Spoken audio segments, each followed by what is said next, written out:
top. So first things first, I think positives first. You really nice intro, and I think it talks about what you do, and it gives the full spectrum of client type as well there. So you've got e-com, healthcare, education. So that gives people a feel early as to who you work with. So I think that's a positive.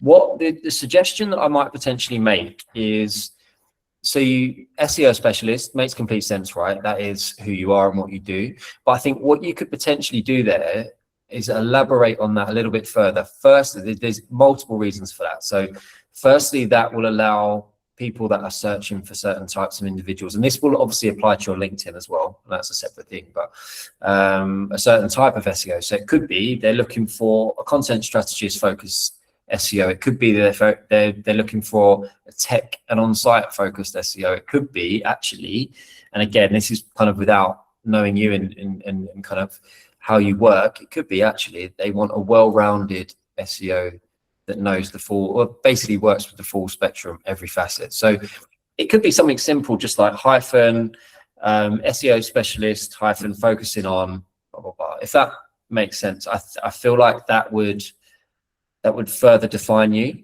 a bit clearer for hiring managers and maybe heads of talent that might be looking at your CV that rightly or wrongly will scan read or read a little bit too quickly, or be looking for specific things, and if they don't see it immediately, will sometimes make rash decisions to move on. So that was the first thing. The other thing I was going to say, what I often recommend for people to do when you're talking about who you are and what you do, e.g. SEO specialist, sounds really overly simplistic, but how many years of experience? Because again, that comes down to searchability, scannability, and by that what I mean is with a human eye. You'll get, sadly, quite often people that are dealing with CVs in the first instance might not necessarily be somebody that's in a position to identify nuance and really know the industry inside and out to kind of pick out and have to find, if that makes any sense. They might also be time poor. So for example, if someone was looking for an SEO specialist with 3 to 4 years, right, very kind of specific brief, again, otherwise really nice intro there, to be honest with you. The other thing I was going to say was, so you actually talk about global SEO throughout the CV, which is great. I think that's a great thing to have. You mentioned kind of a few different territories. I would actually go as far as to have a section on your site. It doesn't, on your CV, sorry. It doesn't need to be particularly long, even a paragraph or two about the international SEO experience. Now, that may or may not contain or comprise specifics within that. So whether that's the fundamentals like hreflang, all the way through to kind of some of the more nuanced things. And again, I'm speaking broadly here, but if there's anything specifically that you think, do you know what, like what I did here was quite niche and specific to international SEO strategies, and it kind of stands me apart, I would make that clearer. So I think that would be a good shout. And by the way, if there are any questions around anything I say, obviously we're limited to time here, but please feel free to reach out to me after and I can elaborate on this stuff further. The other thing I noticed was, so your intro, it mentions that you've increased search visibility, I can't speak today, search visibility and traffic, which is awesome, exactly what we're looking for. But it talks about it a lot, and it kind of says what you do, e.g. tech content, on-page optimization, and kind of alludes to the fact that you achieved those things via, but you could be a bit more specific. For example, if there's a particular time project, particular client, something that you think, right, do you know what, I can definitely hang my hat on the fact that I implemented X, Y, Z, and I can, obviously you need to confidently say, if it's not possible, then don't, but if you can confidently say that I feel like that attributed to search visibility uplifts and traffic uplifts, then I think it's good to do so. And again, if you want me to elaborate on that further in a separate chat, definitely can. I think to sum up what I'm saying there is, it's always good when we're making claims about search visibility increases, traffic increases, if we can kind of say what we did to get there, which you have alluded to when you're saying via tech, content, etc. But if there was something more specific, then yeah, then do so.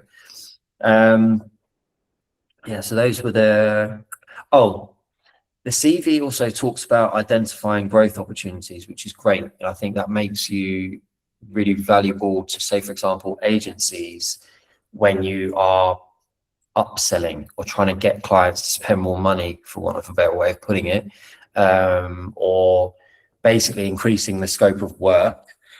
But how did you identify those, right? There's specific tools, specific strategy. Again, it's just about the specifics, really, because it's super valuable. And I think people will see things like spotting growth potential as a key skill, but how have you gone about it? It just validates it that little bit more and gives it that bit more substance. Yeah. And if you are able to even elaborate even further and talk about a specific, it's not possible to do it for every client because you just run out of space. But if there's a particular client that you could even elevate a pitch style, something like, e.g., this one particular client in this one industry, this is what I did in order to identify growth opportunities, and this was the outcome. Now, of course, you are limited to space. I'm super conscious of that, but I just think even if it's a paragraph, it just adds that bit of substance, really. Really nice core competencies part. So forgive me, actually, I'm supposed to have been scrolling down here, so forgive me. Your core competencies, I think, really comprehensive, really clear. Yeah, that's great. As is your tools section as well, by the way. So if you go down, you've got tools and platforms. So those are positives because hiring managers are looking to see whether candidates have experience with firstly, the industry standard tools as a minimum, but also any niche tools that might be specific to them. So I think it's good that you've included those. And anyone else that hasn't got a tool section, and actually I'll talk about this in some other CVs shortly that don't have this, you kind of allude, without wanting to get into the weeds, they allude to the tools, but they're not specific. So I think this is always valuable. People are going to know what you can use and what kind of training you're going to require. Yeah, so as is the tool section, but basically, and again, I know this is a theme with what I'll talk about, but what outcomes have been achieved? So you talk about visibility and traffic. I know I've mentioned this before, but you know, what were the numbers? So I think the key thing and what I'm trying to say here is, if you're able to get any commercial numbers that you can attach to claims like visibility increase, click through increases, visibility, anything visibility related, that would be hugely beneficial. If it's not possible, maybe subject to NDAs or just not possible, then fair enough. But I think even if there was somebody that you have worked with within those organizations and they can help you come to those numbers, I just think those are the things in this climate and what people are looking for in today's SEOs would be valuable there. But just to reiterate, core competencies in the tool section, really good. Not everyone has that. So I love the fact that sorry, bear with me because I've literally made notes. I love the fact that so if I scroll down, you can see here, you've listed the projects and you've listed clients, and been somewhat more specific about what you've done. But what I would say is that the common theme throughout them all is a bit more of a lack of outcome. So what happened? So even if you're not able to get those specific numbers, and as I say, down to NDA or privacy, whatever it might be, you could be a bit more specific on that, because I think it's awesome. For example, developed SEO focused content strategies, optimized collection products and service pages, improved internal linking. All fundamentals, and it shows that you've definitely got those fundamental key skills as an SEO.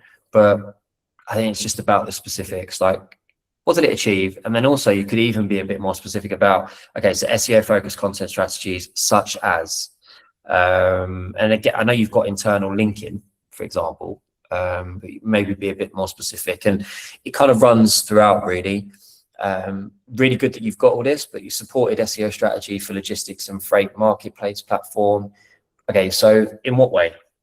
For example, just always think, for example, and just for clarity, when I don't even have a CV anymore, which is the irony of all of this. It's been a while now that I recruit versus being hands-on SEO. But when I did, I was guilty of this too. Like, I would assume that people would know, or not assume, but you neglect that people may want to know kind of a bit more of the specifics. Otherwise, really good that you've got that. And actually, I think everybody should have a section where they talk about notable projects that you're proud of. But I just think if you're going to have them, A, try and attach some outcome numbers, and B, just be a bit more specific about what you did as well. So yeah, to be honest with you, those were the fundamentals of what I pulled out. Otherwise, I think, yeah, there may be some formatting things that close up some gaps, but look, this is all subjective. That's subjective stuff at that point, and visual as opposed to. Yeah. The next one, because we have 5 to get through, and I want us to get through all 5 before we finish. So I'm just trying to be aligned with. Yeah. Okay. Yeah. So if you can move on to the second one, so that I'm looking at the time, we're already almost at the half-hour mark, and we still have 4 more to get through. Yeah, no stress. Can you see the next one now? Not yet. Share this tab out. You should see it now, right? Can you see that? Yes. Okay. So, I mean, to be fair, when it came to the notes as well, I think I learned my lesson. I was a bit more detailed on that one, and then I kind of did start to tell myself, like, hang on, like, I'm not going to get through all this. So this is more concise, to be fair. Okay, so yeah, having looked at this CV, I think it's great. I think you've got an intro to yourself, which is key. But what I would say is it is a little bit blurred in the intro as to what you focus on and indeed want to focus on. So freelance SEO writer and content/digital marketing strategist, right? I feel like that's a bit more convoluted than it needs to be. And I get it, it'll be heavily based on what you would prefer to focus on. But looking at your CV, to be fair, you're a really, really experienced content strategist. So I think say that. You're a freelance SEO writer and content strategist. So basically, I would just be clear with that. Because again, you just want to avoid misconceptions. You want to avoid people basically just moving on unduly because they've assumed based on your intro. You've got your key achievements in there early, which I think is good. Maybe you could add to that a little bit more if there's anything else, and that could be a section in its own right. You could either have at the end if you need to, if you want to talk about your experience more. But either way, that's a good start, I think. And what I've got is, so you've got your key achievements in there early. You've numbers in there. 120% increase in 6 months, but again, and this is going to be a theme, you've heard this before, but give a few examples as well, like how did you achieve it and what did that lead to? Just to reiterate, I'm super mindful of the fact that it's not always possible. NDAs, privacy, might not have access, and that's fine, but I think if you can and if you find a way, I think that's always super valuable. The other thing I was going to say is I love that when you say what you did, you mention the tools that you use, right? Which kind of goes back to what I was recommending before. So I think people always want to know that. So you've outlined what you did. What did you use to do it? Why am I saying that? Because ultimately, it will give people a feel for the tools that you're proficient with, what you're not proficient with. Some might be vital to them, which is a huge USP. Others, it will just be in order to weigh up how much training and guidance needed. But anyway, I would definitely I definitely think that's a positive. How did you go there? So I also love the fact that so for example, you talk about using SE ranking as well, which I think is massive, but I'd be more consistent with that. So you haven't done that again throughout the CV. So maybe make that a thing, maybe make that a habit with the CV. When you're talking about what you did, what did you use to get there? In addition to, as I say, talking about the outcomes. you've got a tools section like the other CV, which I think is great. Hang on, forgive me, I'm gonna have to find that again now. But I did see it. I know I did. Okay, I may have just made that up. I thought you had a tools section. Well, if you haven't, I would definitely do that. Yeah, forgive me. I think maybe that's what I was trying to say there in my notes. Be clearer on your tools. Have a section for it, because it is more valuable than people realize. And ultimately, the rest would just come down to some formatting things. So, for example, I would avoid to say something like hello at the top. And the other thing I would say, I completely understand. ChatGPT, massively valuable. Definitely don't recommend against using it, but maybe take out some of the kind of the telltale lines as well. Forgive me if I have that incorrectly, but I would say that it does imply that. But yeah, that's that one. Otherwise, it does a good job, as I say, of kind of saying certain things about what you did, but just be more specific. There. And also, just to sum up, just say what you do in a far more concise way. So what I would say is I'm a freelance SEO writer and content strategist. Boom, done. Yeah. Okay, so that's one. Super conscious of the time. So go back to the next one. I'm going to share this tab. Oh, wait, actually, can you see this tab now? Can you see the latest CV, guys? Yes. Yes. Okay, thank you. Okay, right. So looking at this CV, it's a good intro. I love the fact that you're all kind of being really, really quick to make sure that your intro talks about who you are to some degree.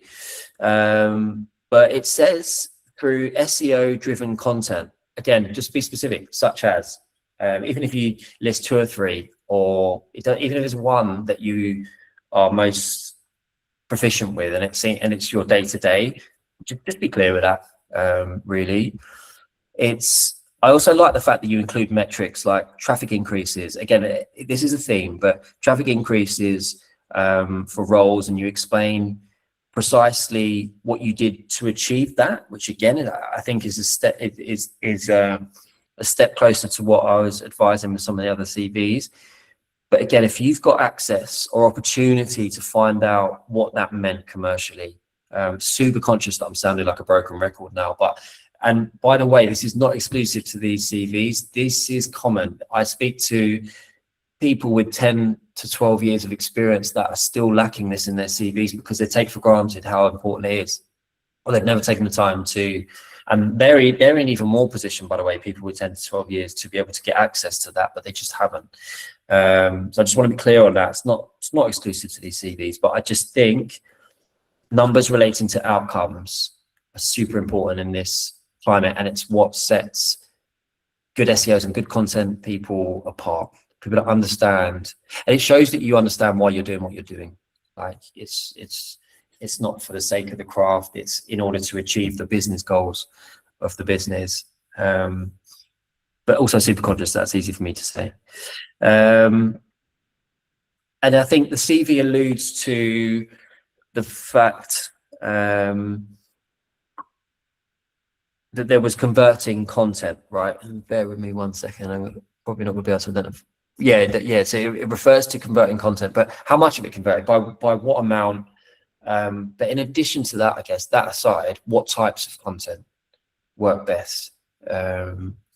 How did you come to the conclusion that it was going to work best as well? And like I say, I know I've said this multiple times, I'm very much a broken record here. Reach out to me if you want any clarity on what that means, and give you more quality time on that. And maybe we can work together on kind of ways of articulating it. Yeah. And then what I would do, without being overly simplistic, I've mentioned this before, I would go back to, so you've got some tools on here, but it's kind of mixed within skills as well. So GA4, GSE, AHF, so for SEO, brilliant. But I would have a tool section and just make it explicit. because I really think it's valuable. And of course, if anybody, just on a separate note, if anybody's using anything more focused, or have had the opportunity or been exposed to more current AI focused workflows, or creating those, or being exposed to that and learning. I know I'm super conscious of stages people are at in their career, by the way, just keep reminding myself here. But if you've been exposed to that, put that on there as well, very close to tools, because that's increasingly what people are looking for. So okay, so on to the next one. Okay, and you can still see that, right? Sorry to keep asking, but sometimes it doesn't share the screen. Yes. Yes. Yes. Thank you. Okay, so again, by the way, really nice formatting, and I think that you've got your summary in there, got your professional skills in there early, as well as soft skills. So I think that's great. So what I've said, so you've said that you develop comprehensive SEO strategies, which is great, exactly what people are looking for. But that said, either be more explicit or potentially avoid being misleading. And by that, what I mean is, right, so if you're a super skilled content strategist, then you're extremely valuable, but let's lean into that rather than kind of make statements like comprehensive SEO strategies, because that might again blur your value unnecessarily when people are looking at CVs, is what I would say. So I think what I'm trying to say is, rather than kind of say something generic like comprehensive SEO strategies, just be specific, lean into the content element as well, because clearly that's what you do, like having looked through, it's the bulk of your experience, and I think it's valuable. So let's kind of double down on that. So there are some other claims in the CV which again could be misleading, but I know definitely wouldn't have been intentional, and a bit, for want of a better way of putting it, generic. But I don't mean that in the negative sense. But like, so maximizing strategic SEO techniques, again, completely get what you're going for. And if you're going to say that, say such as, and if they are content focused, which I suspect that they are, then let's refer to it as content led SEO strategies, or ultimately content strategies for the purpose of supporting wider SEO strategy for the team, whatever it might be. And again, just to say, please reach out and we can work on that together. But just double down on, I think, and of course, never met you, so forgive me. And this is from like 5 minutes of looking at a CV, but I have got the impression that you're very strong from a content perspective. It's probably what you want to pursue. So let's not kind of mislead people as to any of that. So yeah, and also, but just to say though, if some of it does go beyond content, and actually I'm completely incorrect here, or essentially, then let's say so, basically. So sorry, forgive me.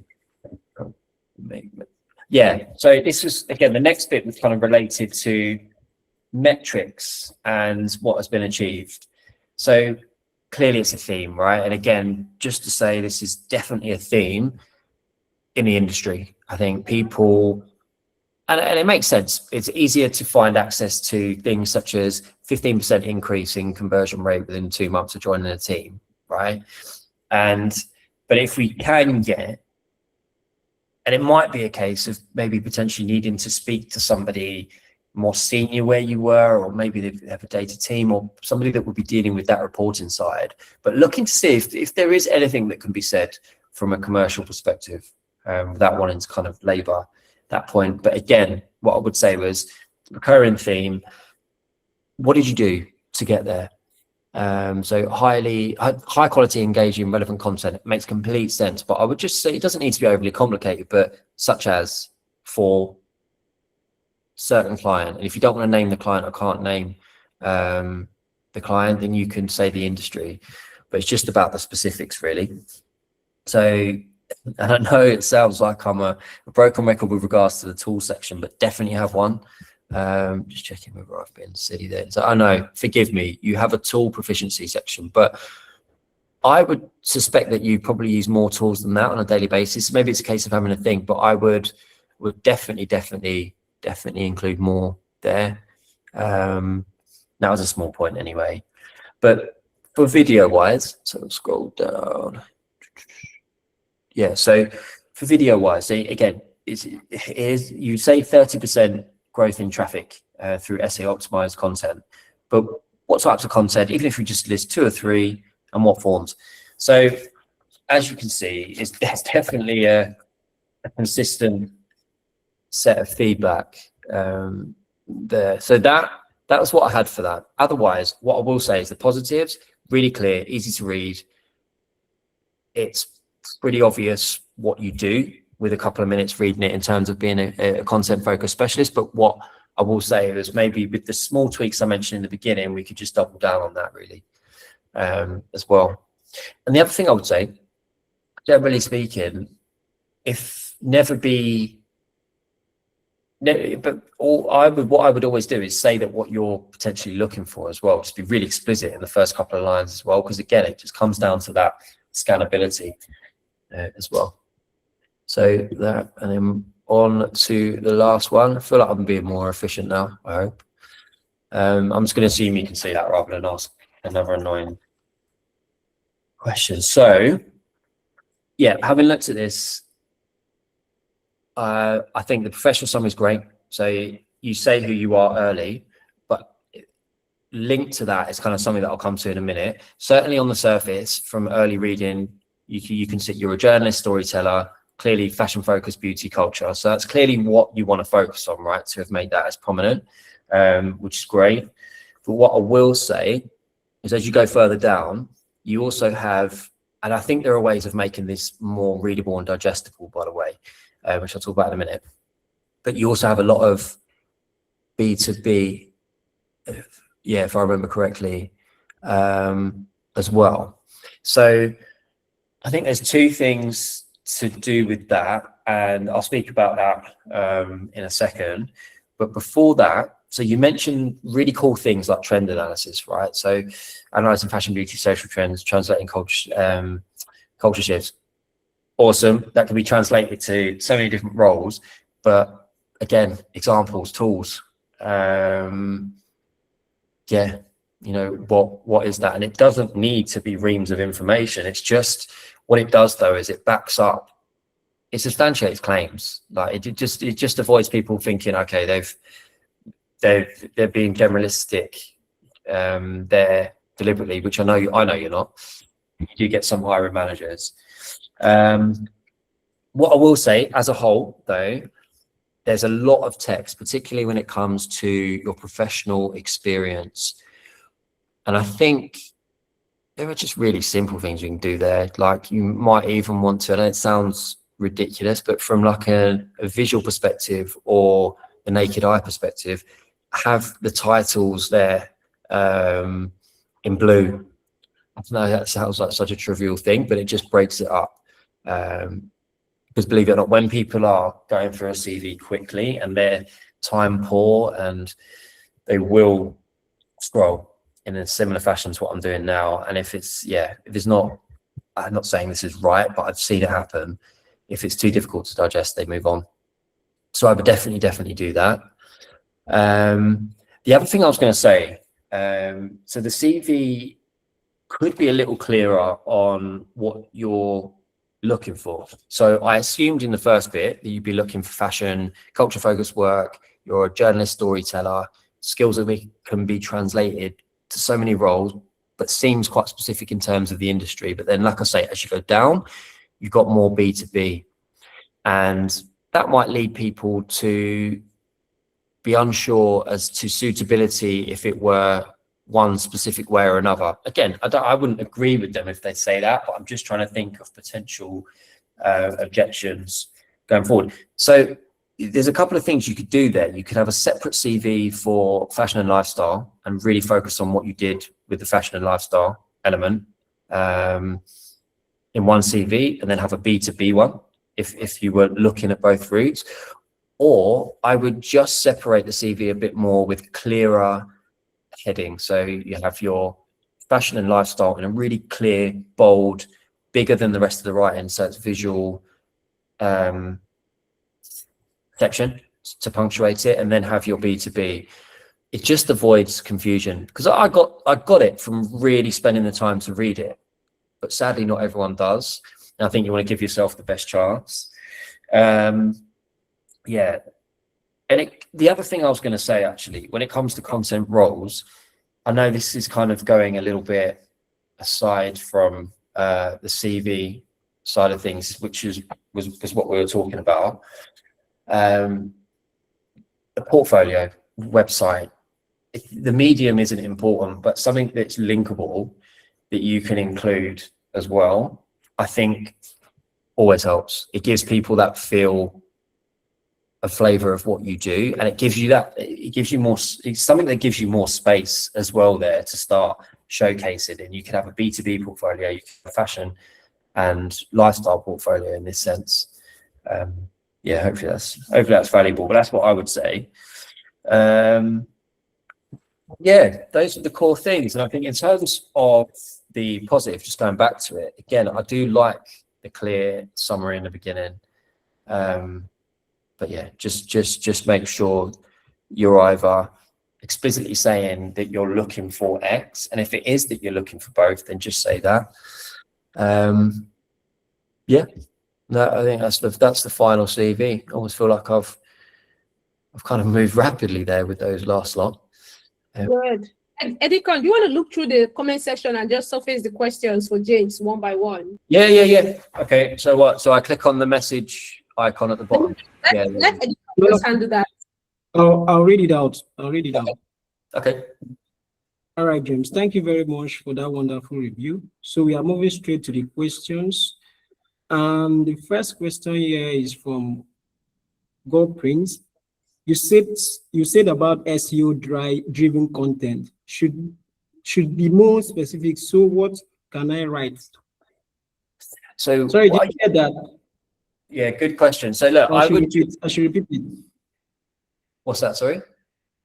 I said, did you get the question, or should I repeat?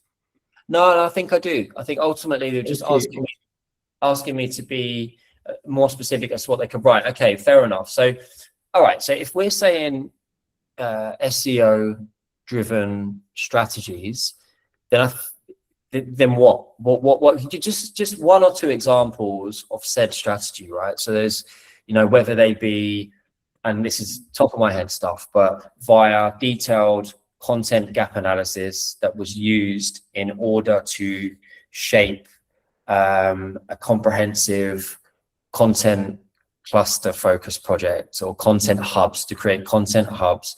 I'm pulling that from the sky. That might not have been relevant to what's done, but the point is, think back to what did you do, basically. Just be more specific, really. Otherwise, even SEO driven content strategies doesn't say a lot, really. It's kind of like it's a category. It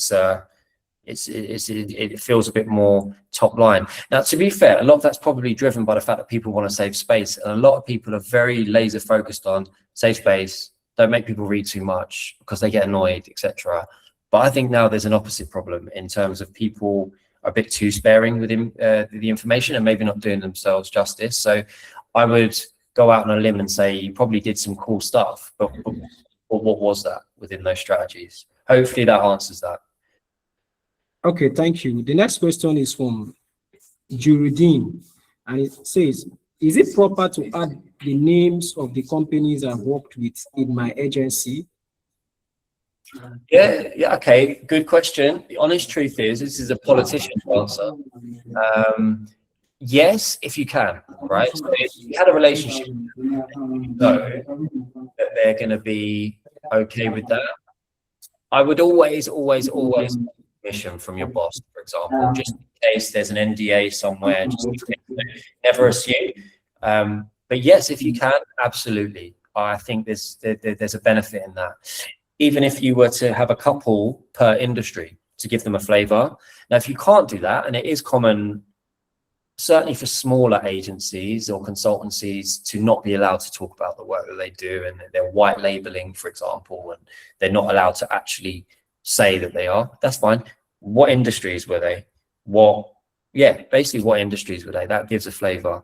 And you could describe it. If it's a global B2B business in the web security space, just describe it as that if you have to. But yes, the long and short is, I think being explicit helps.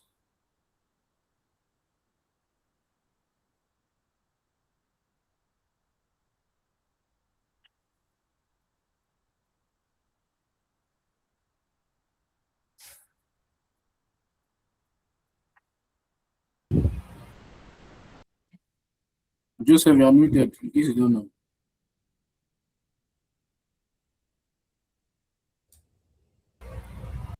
You are muted, Joseph.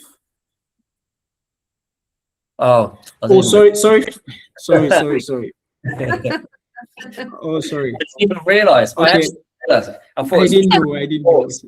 Joseph, when you ask the questions, maybe ask the questions, you have to mute yourself because you're having background noise. So that I did. Yourself, finish, you can just unmute yourself to ask the next question. Okay, thank you. So the next question: have not created AI-driven workflow, and I'm trying to find resources for this. Would you think I should add it still in my resume?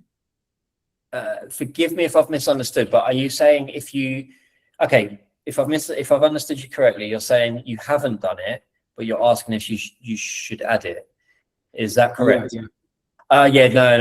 Don't make claims that aren't true. Yeah, definitely don't make claims that aren't true. I think the point I was trying to make there was, if you've been exposed to it or been given any training, or some people have been fortunate enough to sort of been chucked in the deep end and started to create workflows to help with their content production, for example, then it was kind of a separate point, but definitely include it because people are looking for that now. But no, forgive me, I wasn't saying that fabricate it, but you could use that as a steer for things to upskill on.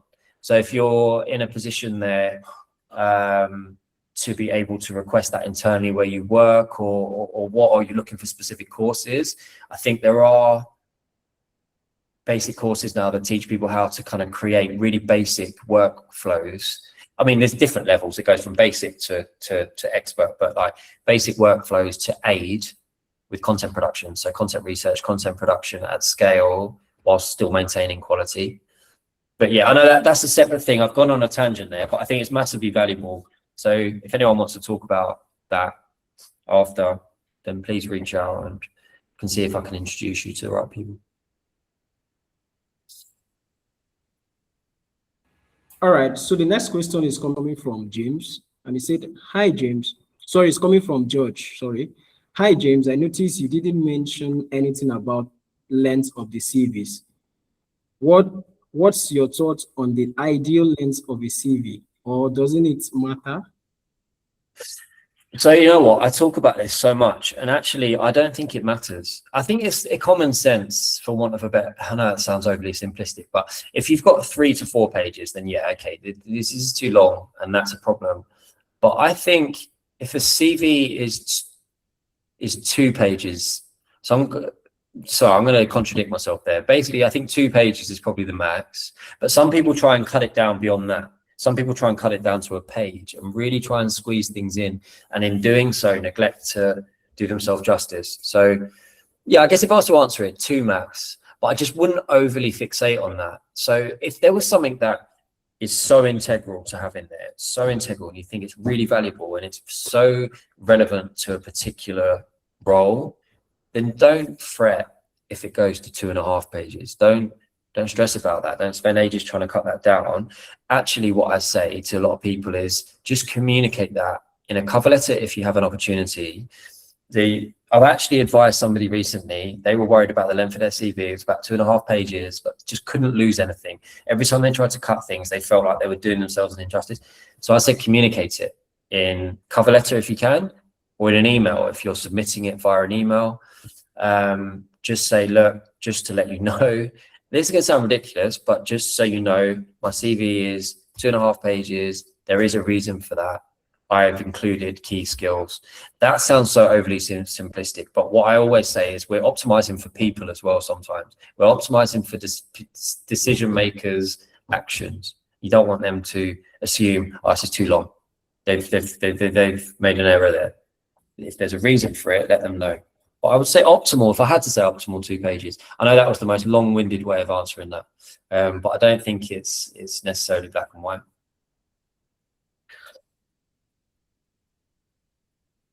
All right.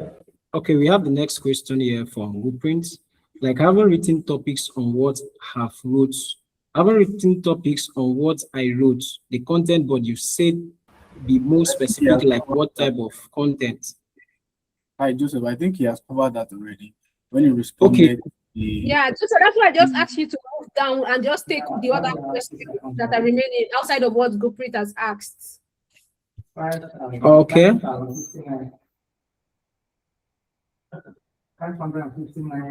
Just hold on. So if I scroll back up, I can see here that I took some notes. So let me go back to the beginning. Give me 1 second. I already summarized them in this particular message below. Yeah, yes, thank Okay, you. okay. See the questions here that Johnson has just summarized from the earlier questions that we got. We just need to take those one by one. No, that's not good. Okay, just hold on. Sorry, James. Sorry about this. Give me 1 second. Don't worry, no stress. All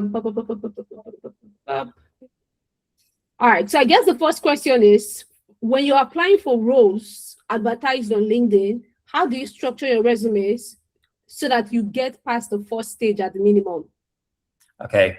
Well, so the first thing I'll always say on that, without even consideration, is tailoring the CV to the role. That sounds really obvious, doesn't it? But if I had £1 for everyone that says I'm not getting interviews, and then you ask for versions of their CV and it's the same one they're using for every job. So definitely tailor. And by that, what I mean is, if there are nuances to a role, because sometimes there are, in fact, quite often there are, right? If there's a specific tool, platform, whatever it might be, or it's a specific industry, and you know that you're suitable for that because you've used that tool so much, you've used that platform so much, you have worked with so many people in that specific industry, then really go to town on that.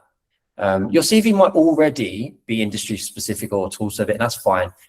But generally speaking, people will try and cover a lot of areas in their CV and cover everything they've ever done. So tailor, basically, is what I'm saying.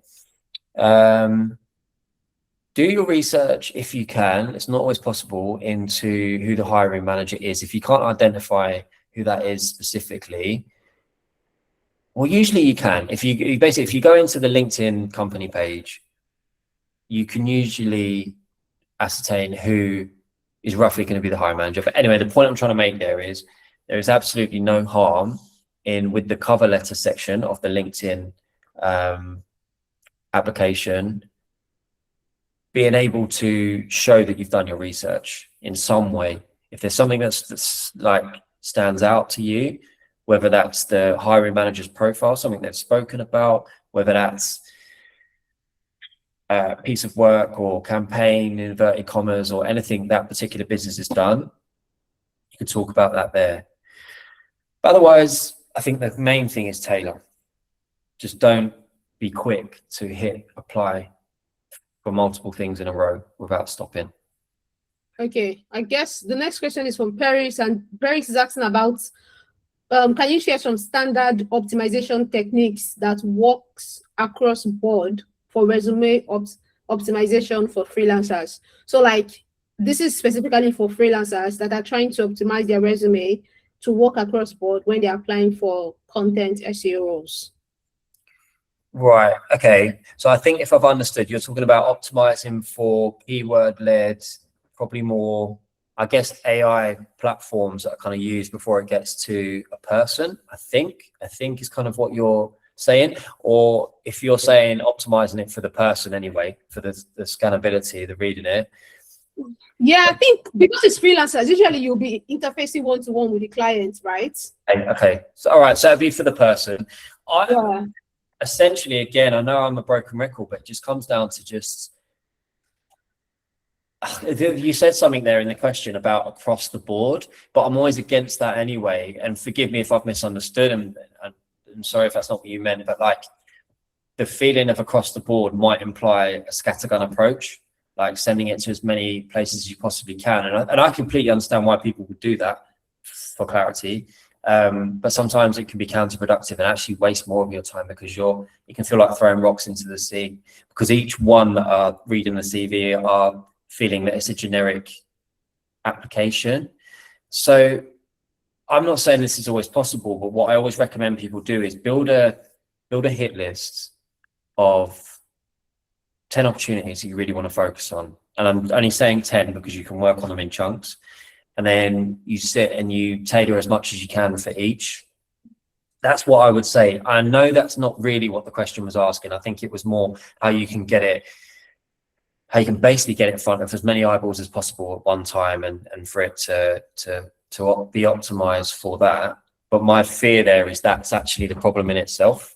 The CVs then just become too generic. That's my honest answer. I'm not sure if it's necessarily the answer you might have wanted. Forgive me, we can talk about it after. But yeah, that would be my answer, to be honest. I don't recommend optimizing across the board. All right, we are now at time, and I encourage everyone to reach out to James on LinkedIn. His name is James Congdon. Basically the same name you're seeing here. He's on LinkedIn. And if you have any follow-up questions, message James on LinkedIn, and I'm sure he'll be happy to answer them. James, thank you so much for joining us for today's session. Thank you to Edicon for leading and for hosting. And hopefully we will see you all at the next one in July. Thanks, everyone. Bye-bye. Cheers, guys. See you later.